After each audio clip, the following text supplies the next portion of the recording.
बुद्धजनों को, सभी ज्ञान प्रेमियों को, सभी तत्वदर्शी जिज्ञासुओं को, सभी गीता प्रेमियों को मेरी ओर से और मेरी संस्था टूवर्ड्स पैराडाइज फाउंडेशन की ओर से सादर जय श्री कृष्ण।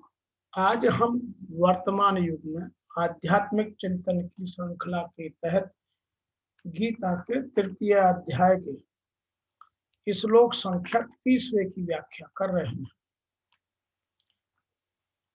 जिससे मनुष्य कर्मों में फंस जाता है।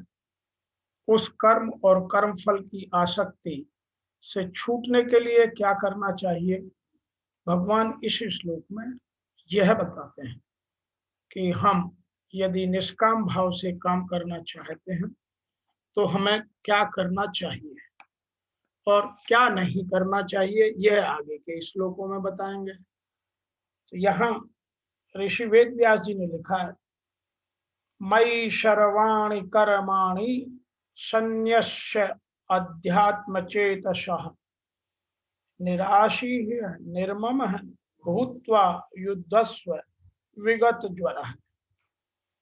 मुझ अंतर्यामी परमात्मा में लगे हुए चित्त द्वारा संपूर्ण कर्मों में या कर्मों को मुझ में अर्पण करके आशा रहित अर्थात अनासक्ति भाव से, ममता रहित, किसी तरह की कामना ना हो, कामनाओं से दूर हटकर, और संताप रहित, किसी तरह का दुख ना हो, इन चीजों से दूर होकर हे अर्जुन तुम युद्ध करो। और यही बात गीता हम लोगों को भी समझाती है। हम इन 3 चीजों में ही फंस जाते हैं, या तो हम आशा रखते हैं, या ममता रखते हैं, या फिर संताप से परेशान हो जाते हैं, विचलित हो जाते हैं। Renouncing all actions in me with my thought resting on the self, being free from the hope, free from selflessness, devoid of fear, do thou fight। हे अर्जुन तुम युद्ध करो। तो यहाँ यह श्लोक भगवत गीता के प्रयोजन को स्पष्टतया इंगित करने वाला है। भगवान की शिक्षा है कि स्वधर्म पालन के लिए सैन्य अनुशासन के सदृश पूर्णता कृष्ण भक्ति से भावित होना आवश्यक है।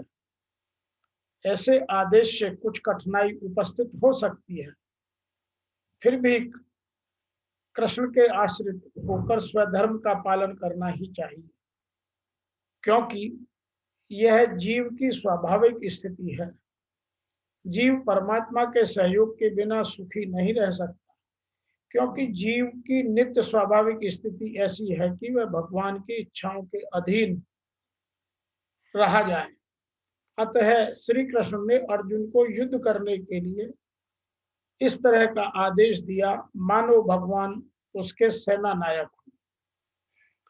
परमेश्वर की इच्छा के लिए मनुष्य को सर्वस्व की बलि करनी चाहिए और साथ ही स्वामित्व जताए बिना स्वधर्म का पालन करना चाहिए।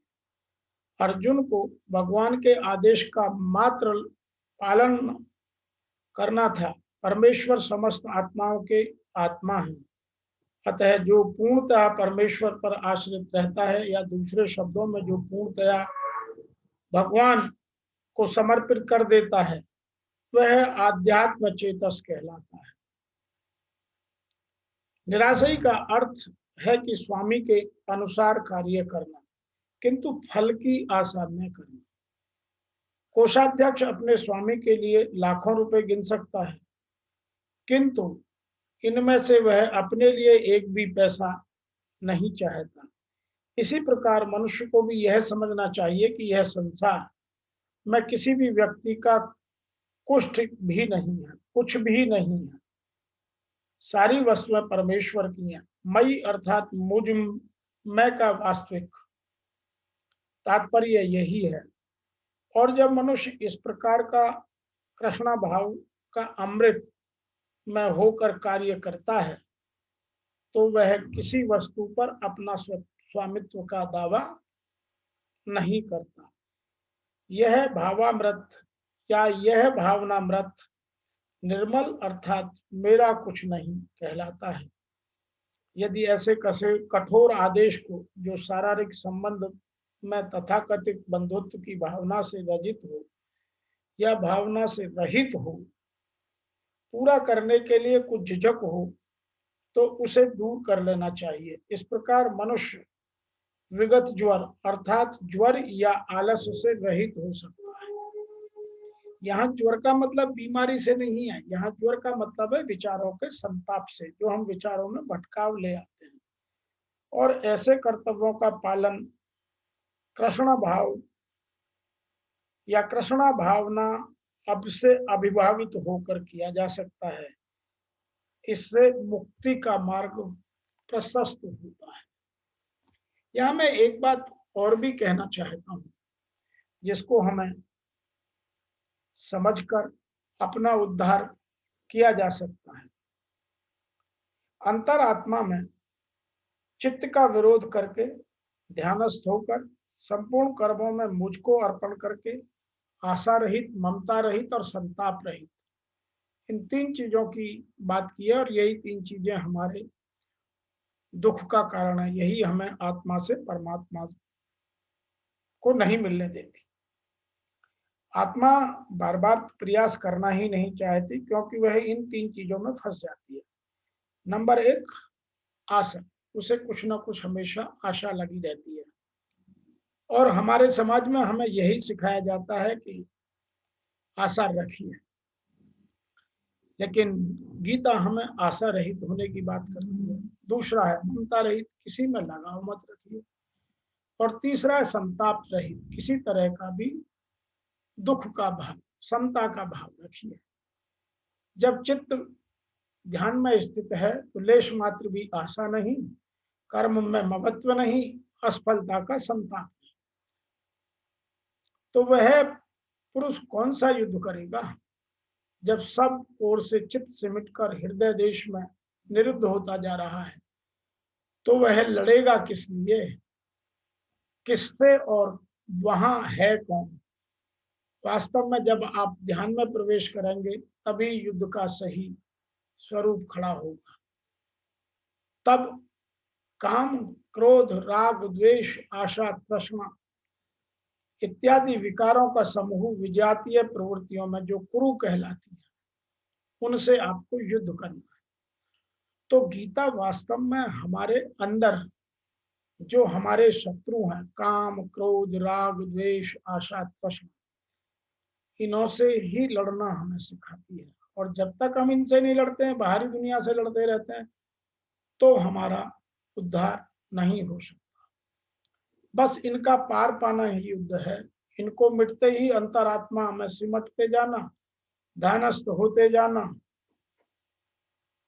अर्थात यही युद्ध है।